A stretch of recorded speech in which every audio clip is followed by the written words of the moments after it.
तो दोस्तों अब होने जा रहा है इंडिया और न्यूजीलैंड का सेमीफाइनल मैच और हमको ये प्रेडिक्ट करना है कि इंडिया ये मैच जीतेगी जीतेगी तो कैसे जीतेगी और क्या स्ट्रेटजी इंडियन टीम को अपनानी चाहिए कि ये सेमीफाइनल जीत करके वो फाइनल में कदम रखे।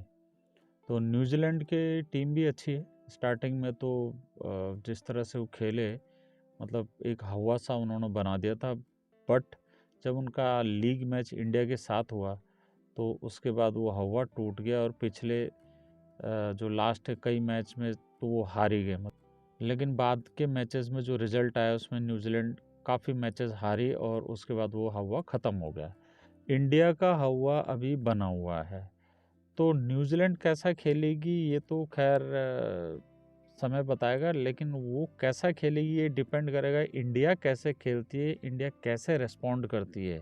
तो इंडिया के जो एक एक इंडिविजुअल प्लेयर है उनको क्या करना चाहिए, इंडिया की टीम को क्या करना चाहिए, ये मैं थोड़ा सा एनालाइज करता हूँ। पहली बात तो ये है कि इंडिया की टीम को इस मैच को बहुत ज़्यादा सीरियसली लेने की ज़रूरत नहीं है। सीरियसली मतलब कि अरे यार ये सेमीफाइनल है, आज हमको जीतना है, क्या होगा, ऐसा बिल्कुल नहीं है। आपको बिल्कुल भी इस पर बहुत ज़्यादा फोकस करने की ज़रूरत नहीं है, टेंशन लेने की ज़रूरत नहीं है। सिर्फ आपको अपना जो क्रिकेट आप खेलते आ रहे हैं 9 मैच में, ध्यान रहे आपको बिल्कुल वैसा ही खेलना है। अब ये कैसा क्रिकेट इंडिया टीम ने खेला, ये ऐसा खेला है कि इंडिया का जो ओपनिंग प्लेयर है उन्होंने तेज़ भी खेला है, जहां बॉलिंग बहुत अच्छी हुई हो थोड़ा सा रुके हैं और जहां हल्की सी ढील मिली है वहां जम के पिटाई की है। ये ओपनिंग पेयर की जो स्ट्रेटजी है बहुत अच्छी है।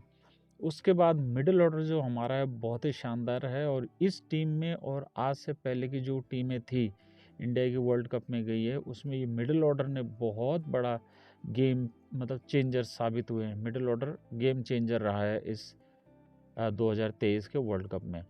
मिडिल ऑर्डर ने अपनी जिम्मेदारी बखूबी निभाई है और जहां ज़रूरत पड़ी है वो धीमे खेले और जहां उनको थोड़ी सी भी छूट मिली है वहां उन्होंने बहुत तेज़ रन बनाए हैं। इसमें चाहे कोई भी खिलाड़ी हो, उनको मैं इंडिविजुअली अभी रिव्यू करूंगा उनको क्या ध्यान रखना है क्या ध्यान नहीं रखना है। तो ये मिडिल ऑर्डर और लोअर मिडिल ऑर्डर उनका रोल बहुत शानदार है। जडेजा जिनका रोल बहुत अच्छा रहा है एज ए ऑलराउंडर, तो इस पर भी बात करेंगे। तो इंडिया को इस मैच को बहुत ज़्यादा टेंशन सीरियसली लेने की ज़रूरत नहीं है, क्योंकि ये केसेस आपने अगर जो फुटबॉल के शौकीन उन्होंने देखा होगा वर्ल्ड कप में जब ब्राज़ील फाइनल में पहुंची थी तो उन्होंने कैसे टेंशन में आ गई। तो इंडिया को बिल्कुल भी टेंशन लेने की ज़रूरत नहीं, इंडिया बहुत अच्छा खेल रही है। इंडिया के टीम मेंबर को चाहिए कि वो बिल्कुल ईजी रहें, उनके कोच को चाहिए कि वो इनको ईजी रखें और जैसा ये 9 मैच खेले हैं एग्जैक्ट इनको वैसा ही खेलना है। अब इंडिविजुअल खिलाड़ी की बात मैं करूँगा, बीच में टीम की भी बात करूँगा कि किस खिलाड़ी को किस चीज़ पे सतर्क रहने की ज़रूरत है। ओपनिंग की बात करें अपन, रोहित शर्मा और शुभमन गिल ओपनर हैं, बढ़िया ओपनर है। रोहित शर्मा बताने की ज़रूरत नहीं है कि किस तरह के ओपनर है, ज़रूरत पड़ती है बहुत तेज़ खेलते हैं, ज़रूरत पड़ती है रुक जाते हैं। तो ये जो कंट्रोल इंडिया टीम का रहा है इस सारे टूर्नामेंट की, ज़रूरत पड़ी तो रुक गए, ध्यान से खेले, बॉल छोड़ दिया ज़रूरत नहीं पड़ी, और ज़रूरत पड़ी तो बहुत तेज़ खेले हैं। रोहित शर्मा इसका बहुत अच्छा एग्जाम्पल है। ये चीज़ शुभमन गिल को सीखने की ज़रूरत है, क्योंकि पूरे टूर्नामेंट में अगर कोई खिलाड़ी अपने ढंग से परफॉर्म नहीं कर पा रहा तो वो शुभमन गिल है। उसका एक सबसे बड़ी प्रॉब्लम शुभमन गिल के साथ वो कमिट होता है, वो बहुत जल्दी खेलना चाहता है, तेज़ खेलना चाहता है, और ये काम तो रोहित शर्मा भी करता है। बट भाई जब बॉल बहुत अच्छी है तो आप रोको उसको, उसको इज्जत तो दो। सामने जो बॉलर बॉलिंग कर रहा है वो इंटरनेशनल वर्ल्ड क्लास बॉलर है, वो आपकी कमियों को समझते हैं। शुभमन गिल को अभी फ्यूचर में एक चीज़ पे बहुत ज़्यादा काम करने की ज़रूरत है, वो है उसका फुटवर्क।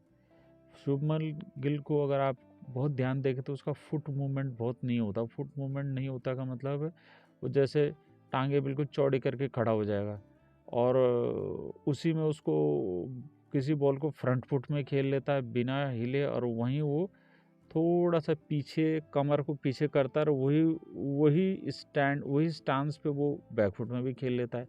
देखा जाए तो बहुत अच्छी आदत है, बट प्रॉब्लम ये है कि बॉल सिर्फ फ्रंट और बैक फुट, मतलब इन दोनों केस में देखा जाए तो बॉडी कहीं लेफ्ट राइट नहीं मूव कर रही है, जो कि एक बहुत गलत साइन है एक बैट्समैन का। अगर आप ये देखें कि वर्ल्ड में जो बहुत अच्छे बैट्समैन हैं, हिस्ट्री में भी उठा के देखें, वो बैट्समैन बहुत शानदार रहे जिनका फुट मूवमेंट 360 डिग्री होता है। 360 डिग्री का मतलब ये होता है कि वो लेफ़्ट राइट भी जाते हैं, आगे पीछे भी जाते हैं, और वो 180 डिग्री में तो अपने पूरे शरीर को घुमा लेते हैं।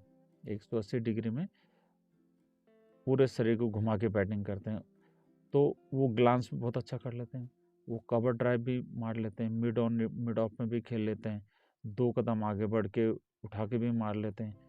तो चाहे आप अब ऐसे कौन से बैट्समैन रहे हैं, और ये बैट्समैन, इन बैट्समैन के साथ सबसे अच्छी बात है कि ये इनको कभी भी बॉलर रोक नहीं पाता है, क्योंकि ये 180 डिग्री में जो फुट मूवमेंट होता है इनका, ये ईजिली किसी भी बॉल को किसी भी डायरेक्शन में खेल सकते हैं। ये एक बेस्ट बैट्समैन की, सक्सेसफुल लॉन्ग करियर वाले बैट्समैन की क्वालिटी रहती है। जिनमें ये क्वालिटी नहीं होती है, वो कहीं ना कहीं स्ट्रगल करते हैं और उनकी उस कमी को बॉलर बहुत जल्दी भांप लेता है।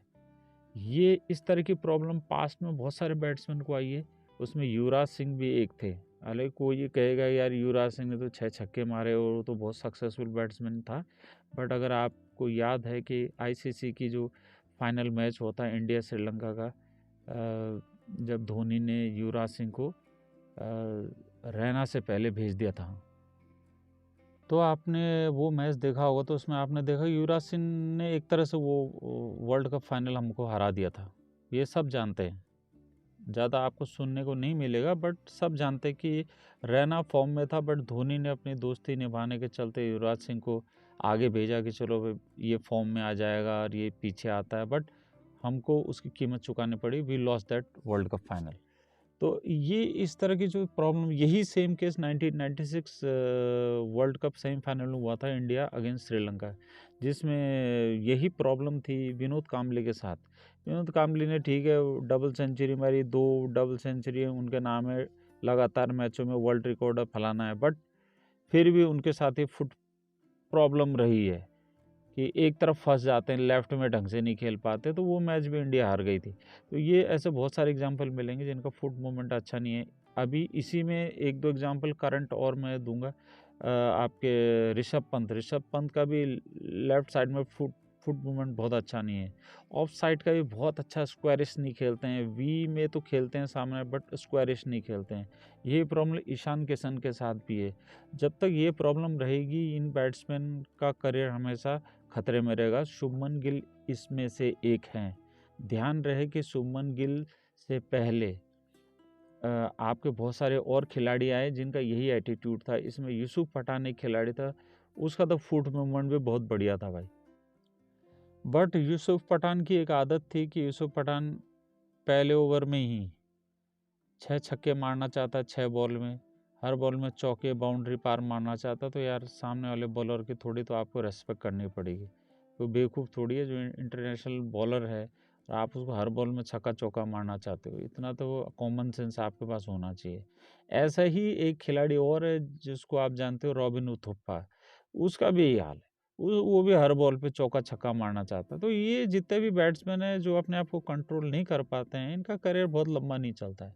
और शुभमन गिल की स्टाइल ऑफ बैटिंग वो युवराज सिंह जैसी है, और वो ठीक है, बट फुट मूवमेंट भी युवराज सिंह जैसे है और टेम्परामेंट भी युवराज सिंह जैसा है। बस युवराज सिंह थोड़ा लोअर डाउन द ऑर्डर आता था, तो वहाँ थोड़ा उसको एडवांटेज मिल जाता कि पुराने बॉलर आते हैं, फलाना ढिमका है। ठीक है, क्रिस ब्रॉड को 6 छक्के मारे, तो वो ऐसे छक्के तो बुमराह ने भी मारे हैं। ऐसे बहुत सारे केसेस मिलेंगे आपको कि आपके चेतन शर्मा, कई लोग जानते ही नहीं है, वर्ल्ड कप में पहले हैट्रिक ली थी, उसने भी सेंचुरी मारी है। ऐसे अश्विन ने भी सेंचुरी मारी है, ऐसा कुछ नहीं। तो ये कोई किसी दिन 6 छक्के मार देना, ये इससे कोई साबित नहीं होता है। आपको क्रिकेट में अगर लंबा करियर बनाना है मिस्टर शुभमन गिल, तो आप ये मान लीजिए आपको स्कोर बना के दिखाना पड़ेगा, और ये 40-50 रन 40-50 रन से कुछ नहीं होगा। आपको जो सारा ध्यान है, सारा से छोड़ करके सारा ध्यान बैटिंग में लगाना होगा, है ना। ये इस तरह के उससे, और एटीट्यूड थोड़ा सही रखिए आप। आपका इजी एटीट्यूड होना चाहिए, आपकी फ्लेक्सिबिलिटी आपके नेचर में बैटिंग में हर जगह होनी चाहिए। और ये फुट मूवमेंट पे तो भैया आपको काम करना पड़ेगा, प्लस आपका टेम्परामेंट सही करना पड़ेगा।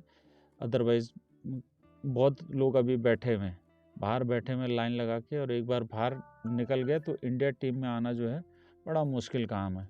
वो ठीक है, T20 में तो आपको जगह मिल जाएगी, जैसे सूर्य कुमार यादव को जगह मिली है, बट इतना आसान नहीं है। 150 करोड़ लोग रहते हैं इस देश में, तो आप अपनी पोजीशन सही रखिए। तो इस वर्ल्ड कप के फाइनल में शुभमन गिल आपको ध्यान रखना है कि आपको कैसे खेलना है। आपको अगल बगल सारे बढ़िया खेल रहे हैं, तो एटलीस्ट आप उनसे सीखिए, है ना।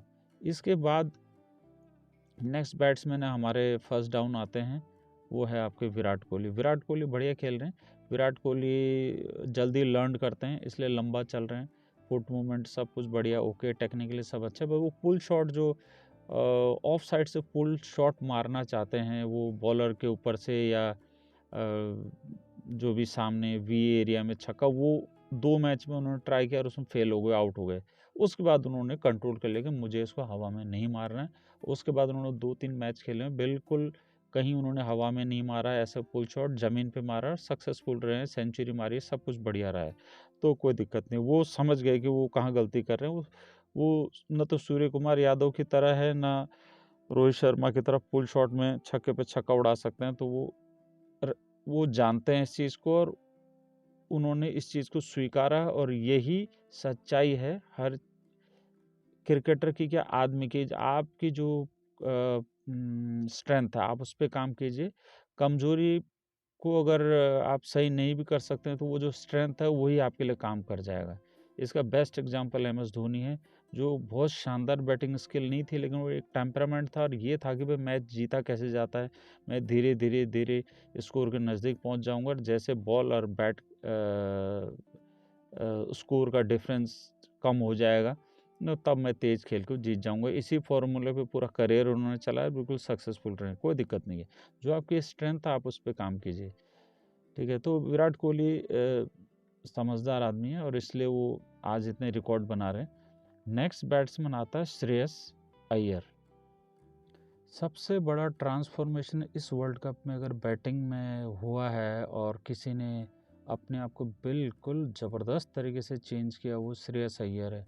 हालांकि बाहर देशों के पिच में अभी भी श्रेयस अय्यर को अपने आप को प्रूव करना है, बट इंडिया के जो पिचेस हैं उसमें हालांकि पहले भी ठीक ठीक इनिंग खेलते थे, लेकिन जिस तरह से बिल्कुल ही चेंज किया अपने आप को कि कहाँ मुझे रोकना है और कहाँ मुझे ठोकना है, ये जो फॉर्मूला इंडियन लोअर ऑर्डर और मिडिल ऑर्डर ने अपनाया है, लोअर मिडिल ऑर्डर ने, ये ज़बरदस्त है। ये क्वालिटी जो है बहुत कम टीम में देखने को मिलती है, या तो उसमें हिटर होंगे या स्लो होंगे, बट ऐसा नहीं होता कि एक खिलाड़ी बिल्कुल थोड़ी देर तो टेस्ट मैच के लिए के अंदाज में भी खेलने लग जाए, और ज़रूरत पड़ी तो T20 अंदाज में भी अपने आप को गियर बदल दे। तो ये जो क्वालिटी कुछ बैट्समैन ने अपनाई है, कुछ क्या लगभग सभी ने अपनाई है, शुभमन गिल को छोड़ करके, ये ज़बरदस्त क्वालिटी है। और श्रेयस अय्यर ने तो गजब ही कर दिया इस टूर्नामेंट में। अब देखना यह है कि यही टेम्परामेंट ही आगे कंटिन्यू करते हैं कि नहीं, अंडर प्रेशर नहीं आना है, और जैसा आप खेल रहे हो बहुत बढ़िया, और आपका फुट मूवमेंट तो बहुत बढ़िया है, जो 180 डिग्री की जो मैं बात कर रहा हूँ एग्जैक्ट है। कहीं भी पैरों को आगे पीछे ले करके long shot, square cut, V में पीछे ग्लांस, सब बढ़िया है, ओके, कोई दिक्कत नहीं है। आप इसको कंटिन्यू कीजिए, ऐसा ही खेलते रहिए। नेक्स्ट बैट्समैन जो हैं KL राहुल, जब से लो डाउन द ऑर्डर आए हैं, बहुत बढ़िया इन्होंने अपने आप को ट्रांसफॉर्म किया है। जब ज़रूरत पड़ती है तेज़ खेलते हैं, जब ज़रूरत पड़ती है धीमे हो जाते हैं, टीम के अकॉर्डिंग खेल रहे हैं, और साथ में विकेट कीपिंग भी अच्छी कर रहे हैं। और ये ऋषभ पंत के लिए खतरे की घंटी है, उनको बहुत ज़्यादा मौका मिला, लेकिन उन्होंने कोई सुधार उसमें खास किया नहीं है। वो गली क्रिकेट के अंदाज में क्रिकेट खेलते हैं। अब वो देख रहे होंगे KL राहुल क्या कर रहा है, तो आपको धोनी का सक्सेसर बनाया गया, और आपने किस तरह से खेलना शुरू किया। वहीं KL राहुल को एज ओ ओपनर किसी आदमी को आप आप 5वें नंबर पे ले आओ, तो वो मतलब इतना आसान नहीं होता कि ओपनर को आप कहो तुम 5वें नंबर पे एक तो बैटिंग करो, ऊपर से तुम कीपिंग और करो। किसी को तो लगेगा यार बहुत बड़ी इंसल्ट हो रही है मेरी, बट इतना डाउन टू अर्थ रहते हुए, जिस तरह से वो शांत एकदम खामोश रहते हुए जिस तरह से खेल रहे हैं, ये एक बहुत बढ़िया मतलब एसेट बन गया है इंडिया टीम के लिए। हालांकि मैं फिर भी कहता हूँ कि तेज़ पिचेस में, ऑस्ट्रेलिया न्यूजीलैंड के पिचेस में इन खिलाड़ियों को अपने आप को फिर से फ्यूचर में प्रूव करने की ज़रूरत पड़ेगी। लेकिन हाल फिलहाल जो इंडियन कंडीशन है उनमें ये खिलाड़ी सही खेल रहे हैं, कंट्रोल में है। बस यही है कि टेंशन में नहीं आना है, एन्जॉय करना है। जैसा 9 मैच खेले हैं बिल्कुल वैसे ही इसको एक और मैच खेलते हुए चलना है। आपका काम है, बॉल आ रही है उसको विद मेरिट खेला जाए, मारना है मारो, रोकना है रोको, सम्मान दो, टीम की क्या रिक्वायरमेंट है उसके हिसाब से खेलो। ये नहीं कि अपन कुछ सर्कस की तरह एंटरटेनमेंट चल रहा है, हर बॉल पे मैं छक्का मारूँ, ताली बजवाऊँ। ऐसा खैर केएल राहुल नहीं है उस तरह का खिलाड़ी, और ये बढ़िया चीज़ है और बढ़िया चल रहा है, आप कंटिन्यू रखें। नेक्स्ट खिलाड़ी जो अपने सूर्य कुमार यादव T20 के बादशाह हैं। वनडे में भी बहुत ज़्यादा चांस ढंग से मिल नहीं रहा है, एक आध चांस मिला उनको, उन्होंने कैपिटलाइज किया है।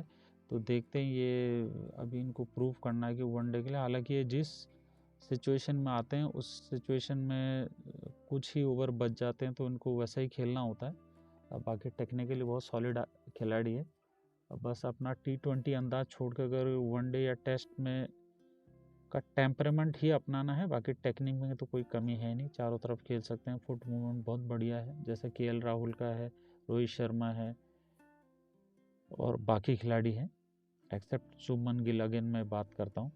तो टेक्निकली बढ़िया है, सब कुछ अच्छा है। टेम्परामेंट भी अब जो रिक्वायरमेंट है, जिस सिचुएशन में आते हैं उस हिसाब से तो बहुत बढ़िया है। तो बस वही है, टेंशन फ्री तो वैसे ही रहते हैं, तो बताने की ज़रूरत नहीं, आप अपना गेम कंटिन्यू कीजिए, आप बढ़िया हैं। नेक्स्ट खिलाड़ी हैं Ravindra Jadeja. As a asset मान लीजिए कि एक सीरियस ऑलराउंडर जो बॉलिंग भी नपी-तुली करते हैं।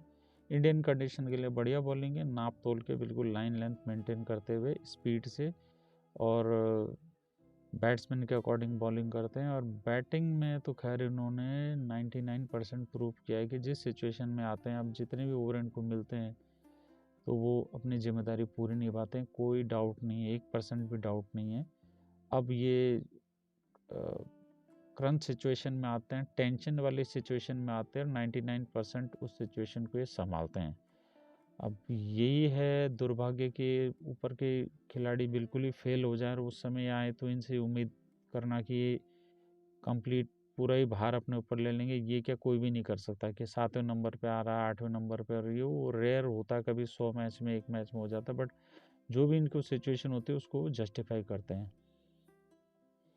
बॉलिंग में इनका रिकॉर्ड बढ़िया चल रहा है, कोई दिक्कत नहीं है, और एक एसेट है, मैं बार बार कह रहा हूँ, क्योंकि एक बॉलर की पूरी कमी करना और एज ए बैट्समैन भी बिल्कुल रिलायबल जिस तरह के बैट्समैन हैं, तो ये दोनों रोल ये निभा रहे हैं। इतना रोल शायद हार्दिक पांड्या नहीं निभाते थे, वो ठीक एक बॉलर है, बैट्समैन है, बट आप उसको रिलाई नहीं कर सकते हो कि हाँ ये बिल्कुल यार मैच ही जिताएगा, क्योंकि यही खिलाड़ी हार्दिक पांड्या अभी T20 वर्ल्ड कप उनमें भी थे, बट ऐसा कुछ नहीं हो पाया जो मतलब एक्सपेक्टेशन होनी चाहिए। 10 ओवर के 10 ओवर हार्दिक पांड्या फेंक दे, ऐसा कुछ नहीं है। हार्दिक पांड्या को कोई कहे कि किस लाइन पे बॉलिंग करता है, शमी को बोल सकता है कि हल्का गुड लेंथ पे और थोड़ी उठती बॉल डालता है, और बुमराह को भी कि तेज़ अंदर आती हुई बॉल डालता है, सिराज अंदर आती बॉल आती है कुछ बाहर निकलती है। हार्दिक पांड्या कोई कहे कि ये कैसे बॉल डालता है या इसकी क्या आइडेंटिटी है, तो कोई बता नहीं पाएगा। मेरे को लगता है इसमें जितने भी सुन रहे हैं मुझे बहुत कम कि हाँ यार ये इस तरह का बॉलर है, तो बॉलर अल्टरनेटिव अच्छा है। कुलदीप यादव की बॉलिंग जो स्किल है ये हम सब अभी भी देख रहे हैं, और पास्ट में भी हमने देखा था कि जब इन्होंने ऑस्ट्रेलिया, न्यूजीलैंड, इंग्लैंड का टूर किया था इन्होंने और चहल ने, क्या कहर बरपाया था। तो वो तो वहाँ की पिचेस थी, हरी पिचेस थी, वो तो एशियन पिचेस नहीं थी, फिर भी इन्होंने कमाल की बॉलिंग की थी। और मतलब वो ज़बरदस्त परफॉर्मेंस था इंडिया टीम का, जिसमें उन्होंने न्यूजीलैंड को भी चित किया था, ऑस्ट्रेलिया को भी चित किया था, इंग्लैंड की भी हालत ख़राब कर दी थी। तो बढ़िया बॉलर है, इंडियन पिचेस में तो वैसे भी शानदार है, थोड़ी बहुत बैटिंग भी कर लेते हैं, टेक्निकली बढ़िया है। तो अच्छा है, आप कंटिन्यू कीजिए। प्रेशर सिचुएशन में अभी तक तो ठीक ही बॉलिंग की है।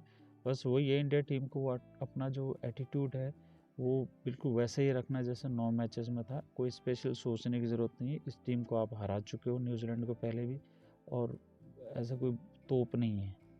थोड़ा बहुत ठीक है, कभी कोई बैट्समैन चल जाता है, क्या चल जाता है, तो वो हमारे 5 बॉलर हैं और अलग अलग टाइप के बॉलर हैं, सब अपने आप संभाल लेंगे। बस all the best to you.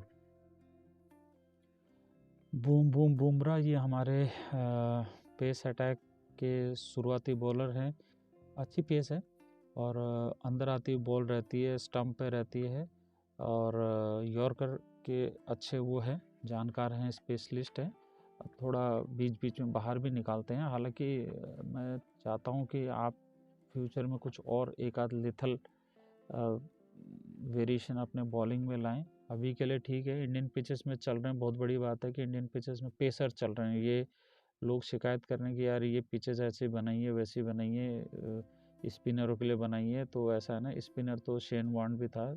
Shane Warne Australia में जब गिल्लियाँ उड़ाता था ऑफ स्टम्प में बॉल डाल के लेग स्टम्प की, तब कोई शिकायत नहीं करता था। और आप खुद ही देख लीजिए, इस इंडियन पिचेस में पेसर चल रहे हैं और स्पिनर भी चल रहे हैं। तो आप ये नहीं कह सकते हैं कि स्पिन फ्रेंडली पिचेस हैं। तो बुमराह बढ़िया चल रहे हैं फ़िलहाल, तो ये आप कंटिन्यू कीजिए और ब्रेक थ्रू दिलाते रहिए। और ये क्योंकि पेसर का बहुत बड़ा रोल रहा है इस टूर्नामेंट में इंडिया के बॉलिंग अटैक में, तो ऑब्वियस सी बात है कि आप पे भरोसा रहेगा कि आप ब्रेक थ्रू दिलाएं और इंडिया को ये सेमीफाइनल जितवाएं। नेक्स्ट जो बॉलर हैं वो सिराज हैं। तो सिराज भाई, कंपटीशन बहुत तगड़ा है, ये आपको भी पता है। आपकी बॉडी लैंग्वेज बताती है कि आपको विकेट नहीं मिलता है या कम मिलता है, तो आपके चेहरे से पता लगता है कि यार आप टेंशन में, और ये बहुत ज़रूरी है, ये बहुत ज़रूरी है। अदरवाइज बहुत सारे बॉलर बैठे हुए हैं बाहर। हमारे सरदार जी भाई बैठे हुए हैं, है ना, भुवनेश्वर कुमार बैठा हुआ है, इसके अलावा उमेश यादव है, बाकी नए और भी हैं। तो आपको जो ये टेंशन रहती है कि यार विकेट नहीं मिल रहा, औरों को मिल रहा है, ये बिल्कुल सही है, ये होना चाहिए।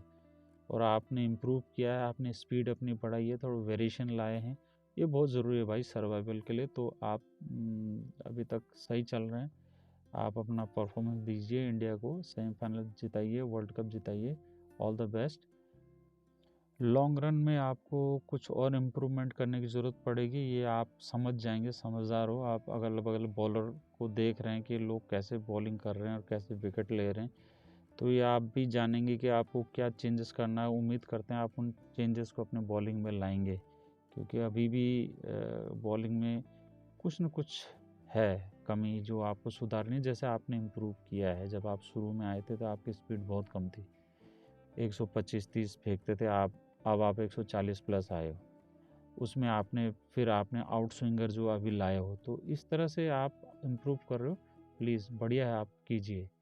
नेक्स्ट बॉलर जो अपना है मोहम्मद सामी है। ये स्टार्टिंग में जो कुछ सालों पहले बॉलिंग करते थे तो ये थोड़े शॉर्ट ऑफ लेंथ करते थे, लेकिन ये कुछ समय से इन्होंने ज़बरदस्त इम्प्रूवमेंट किया, शॉर्ट ऑफ लेंथ को थोड़ा आगे बढ़ा करके और बिल्कुल गुड लेंथ पे ले आए हैं बॉलिंग को। ये ज़बरदस्त चेंजेस इन्होंने किया, और इस चेंजेस की वजह से, और ये जो इनकी बॉलिंग की खासियत है, एक तो हल्की हाइट अच्छी रहती है इनकी बॉल की, और बॉलर के मुकाबले, बुमराह के, सिराज के मुकाबले इनकी बॉल की हाइट अच्छी रहती है, और बहुत रिदम में बॉलिंग करते हैं, एकदम बिल्कुल एक म्यूजिकल स्टाइल के बॉलर हैं, और बिल्कुल पढ़ के ऐसे बाहर जाती है, एकदम कर्व लेती हुई। ये इस तरह की बॉलिंग क्या आज बहुत रेयर हो गई है। कुछ साल पहले, 10 साल 15 साल पहले ये बहुत कॉमन बॉलिंग हुआ करती थी, बहुत सारे अच्छे बॉलर ऐसे बॉलिंग किया करते थे। लेकिन ये कुछ 5-7 सालों से क्रिकेट का थोड़ा लेवल है, वो ओवरऑल लेवल पूरी दुनिया में कम हुआ है। हालांकि इंडिया में इसका लेवल बड़ा है, अभी ये तो क्रेज़ इंडिया में बना हुआ है, पॉपुलेशन भी ज़्यादा है, क्रेज़ भी है, बट ओवरऑल आप देखें ऑस्ट्रेलिया टीम की क्या हालत हो रखी थी, अभी धीरे धीरे सुधर रही है। लेकिन फिर भी जो क्वालिटी पेसर ऑस्ट्रेलिया में थे, ब्रेटली था, मैग्रा था, इस तरह के बॉलर थे, अब वो क्वालिटी रही नहीं। वेस्ट इंडीज़ का आप हाल देख लो, किसी ज़माने में उनके सामने बैट्समैन खड़े होने में थर-थर काँपते थे। आज हालत ये है कि वर्ल्ड कप के लिए क्वालीफाई नहीं कर पा रही है। तो ये ओवरऑल जो क्रिकेट का लेवल बहुत नीचे आया है। तो उस समय की जो बॉलिंग है, ये थोड़ा ओल्ड स्टाइल की जो क्वालिटी बॉलिंग है, ये उसमें कैटेगरी में आते हैं। मैकग्रॉ स्टाइल की जो बॉलिंग है, ब्रेट ली की भी बहुत बाहर जाती थी छोड़ते हुए, हैं। तो इस तरह से अच्छा है, ये बढ़िया कर रहे हैं। और हार्दिक पांड्या का बहुत बेटर रिप्लेसमेंट है, बहुत बढ़िया रिप्लेसमेंट। वो क्या बोले, उनका जो इंजरी होना कितना फ़ायदेमंद रहा इंडिया के लिए, ऐसा लग रहा है। क्योंकि जिस तरह से इन्होंने अटैक बिल्कुल अपने कंधे पे संभाला है, गजब है वो। मतलब ये एक तुरुप का पत्ता कह लो, ये वाइल्ड कार्ड एंट्री कह लो, उनको जो भी कह लो, बट इन्होंने मतलब जो जीत दिलाई है, सेमीफाइनल में आज इंडिया पहुंचा है, इसमें इनका बहुत बड़ा योगदान है। बस आप अपना काम करते रहिए, बहुत आप बढ़िया कर रहे हो। बस आपको ऑल द बेस्ट मेरी तरफ से, और आप सब, हम सब की तरफ से, इंडिया के लोगों की तरफ से। और अपना लाइन लेंथ मेंटेन कीजिए, आज बढ़िया ब्रेक थ्रू दिलाइए और इंडिया को सेमीफाइनल मैच जितवाइए। और बाकी रही न्यूजीलैंड की टीम की बात, तो न्यूजीलैंड टीम फाइटर टीम है। इसको जैसे कुछ टीमें बहुत ही प्रोफेशनली क्रिकेट खेलती है वर्ल्ड में, जिसमें टॉप 2 टीम अगर हम लें, उसमें एक न्यूजीलैंड आती है, एक साउथ अफ्रीका आती है। हालांकि ऑस्ट्रेलिया भी खेलती है, बट जिसको कहते हैं कि प्रोफेशन की तरह क्रिकेट को खेलना, वैसे तो हर टीम को ही खेलना चाहिए भाई। अपन एंटरटेनमेंट ठीक है, अपनी जगह है, बट एक भाई आप मैच जीतने उतरे हो तो आपका उद्देश्य होना चाहिए कि आप मैच जीतो। ये होता है प्रोफेशनलिज्म। ये नहीं कि मैं पब्लिक ने ताली मारी, मैं 2 छक्के मारे, तीसरे बॉल पे मैं आउट हो गया। ये तमाशा क्रिकेट क्या है कि इंडिया वाले ज़्यादा खेलते थे पहले, हालांकि अभी थोड़ा सा कम हुआ है, लेकिन है। बट जो 2 टीमें बिल्कुल प्रोफेशनल अंदाज में क्रिकेट खेलती है, उसमें से एक साउथ अफ्रीका है। उसमें कोई आपको जब आप स्कोर कार्ड देखते हैं मैच के बाद, तो ऐसा दिखता है आपको हर आदमी कंट्रीब्यूट कर रहा है, कोई फील्डिंग में, कोई बॉलिंग में। ऐसा रेयरली होता है कि यार आधी टीम ने कंट्रीब्यूट किया और आधी फेल हो गई। वो सब थोड़ा थोड़ा थोड़ा थोड़ा करके कंट्रीब्यूट करते हैं। उनका ऑब्जेक्टिव होता है अपने को मैच जीतना है। ताली बजे नहीं बजे, 4 चौके लगे नहीं लगे, लेकिन मैच जीतना है। बिल्कुल इसी अप्रोच से न्यूजीलैंड खेलती है। और न्यूजीलैंड ने काफ़ी इम्प्रूव किया है। 87 वर्ल्ड कप तक ये टीम कोई इतनी शानदार नहीं थी। इंडिया ने 87 वर्ल्ड कप में इसको हराया था। और बट उसके 4 साल बाद जो वर्ल्ड कप हुआ था 92 में, उसमें इस टीम को योगदान जाता है। इस टीम ने वर्ल्ड कप की जो बैटिंग स्टाइल की डेफिनेशन ही बदल दी, या ये कह लो इस टीम ने बताया कि ओपनिंग बैट्समैन को कैसे खेलना चाहिए। उससे पहले ओपनिंग बैट्समैन धीरे धीरे ऐसे खेलते थे आराम से। इंडिया में श्रीकांत गावस्कर खेलते थे, हालांकि श्रीकांत तो उल्टे पुल्टे शॉट मार के 2-4 चौके होके मार डालते थे, लेकिन गावस्कर साहब अपने अपने रॉयल स्टाइल में खेलते थे। और ऐसे ही वेस्ट इंडीज़ में गॉर्डन ग्रीनिज, डेसमंड हैंस खेलते थे बड़े रॉयल अंदाज में। स्कोर बनता था उस ज़माने 260-70 बहुत होता था जीतने के लिए।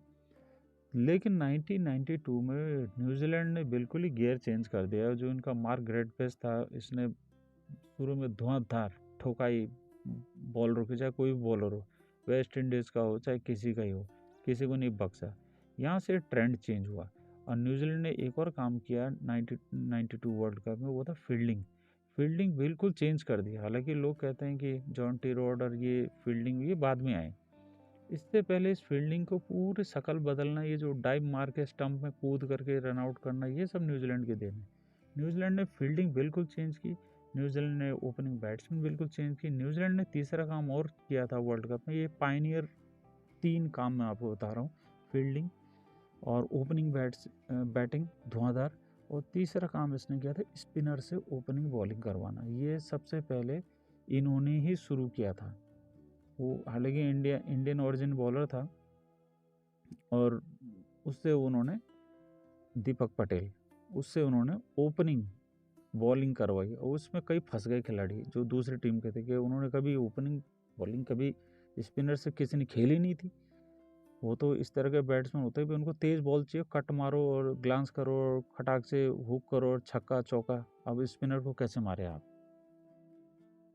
तो इस तरह के 3 चेंजेस इस टीम ने वर्ल्ड कप में इनका कंट्रीब्यूशन है और चेज़ बहुत अच्छा करती है भाई, बहुत अच्छा चेज़ करती है और टेंशन-वेंशन में नहीं आती है, ठोकते हैं बुरी तरह से। हालाँकि पिछली बार इंडिया के साथ ये चले नहीं, लेकिन ये मतलब बहुत कम टीमों को मैंने टेंशन में आते हुए देखा, जैसे साउथ अफ्रीका की टीम टेंशन में आ जाती है, ये टेंशन में नहीं आते और बिल्कुल प्रोफेशनल खेलते हैं। इनको ये पता है कि 50-50, 40-50, 40 प्लस अगर 7-8 खिलाड़ी बनाते हैं तो इस तरह से मैच जीता जा सकता है।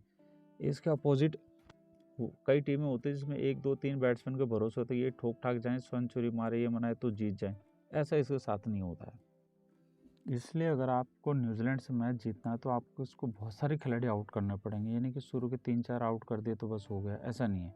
तो इस टीम के साथ फील्डिंग में आपको चुस्त रहना पड़ेगा, है ना। बॉलिंग तो खैर आपकी बढ़िया होनी चाहिए, लाइन लेंथ अगर आपको मेंटेन करनी है। दूसरा, ये टीम, इसके बैट्समैन थोड़ा वेरिएशन भी करते हैं, पैर इधर उधर दौड़ाना है तो बॉलिंग लाइन डिस्टर्ब करने की कोशिश करते हैं बॉलर्स की, इससे सावधान रहने की ज़रूरत है। हालांकि ये कई मैचेस बाद के हार गए हैं, इससे इनका मॉरल बहुत डाउन होगा और इसका इंडिया को फ़ायदा उठाना है। इसका मॉरल बिल्कुल डाउन है इस टीम का और इंडिया से ये वैसे भी हार चुके हैं, तो एडवांटेज कुल मिला के इंडिया के पास है। ये चीज़ इंडिया टीम को समझने की ज़रूरत है कि उनके पास इनको हराने का एडवांटेज है और न्यूजीलैंड का जो बहुत सारा मैच जो ये हारी है, इससे जो इनका मॉरल डाउन है, इसका एडवांटेज भी इंडिया के पास है। इसलिए बेफिक्र होकर खेलिए, आराम से खेलिए। All the best India team के लिए। इंडिया टीम ये मैच 99% जीतेगी, बशर्ते कोई ब्लंडर नहीं कर दे। तो इंडिया टीम के लिए जो गुरु मंत्र है वो ये है कि आप अपना नेचुरल गेम खेले जैसे आपने 9 मैच खेले हैं। कोई एक्सपेरिमेंट करने की ज़रूरत नहीं है, आलतू फालतू दिमाग में सोचने की ज़रूरत नहीं है। आपके पास बहुत सारे एडवांटेजेस हैं और आपकी बहुत ज़बरदस्त बैलेंस टीम है। आप ये टूर्नामेंट जीतोगे। बस ये सोचो, ज़्यादा से ज़्यादा सोचना है कि भाई आप एक चैम्पियन हो और चैम्पियन की तरह खेले हो और आप क्रिकेट को एंजॉय कर रहे हो। आप ये सेमीफाइनल भी जीतोगे और फाइनल भी जीतोगे।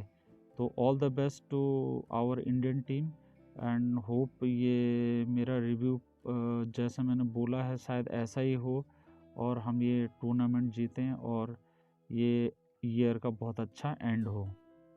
सो all the best to all the Indians and India team. And आप भी अपना विचार प्रकट कीजिए, बताइए कि ये रिव्यू कैसा था या और क्या सुधार करने की ज़रूरत है। और मैच का रिज़ल्ट तो आज आ ही जाएगा, तो देखते हैं हमारी टीम कैसा करती है, क्या करती है। All the best and see you soon, bye.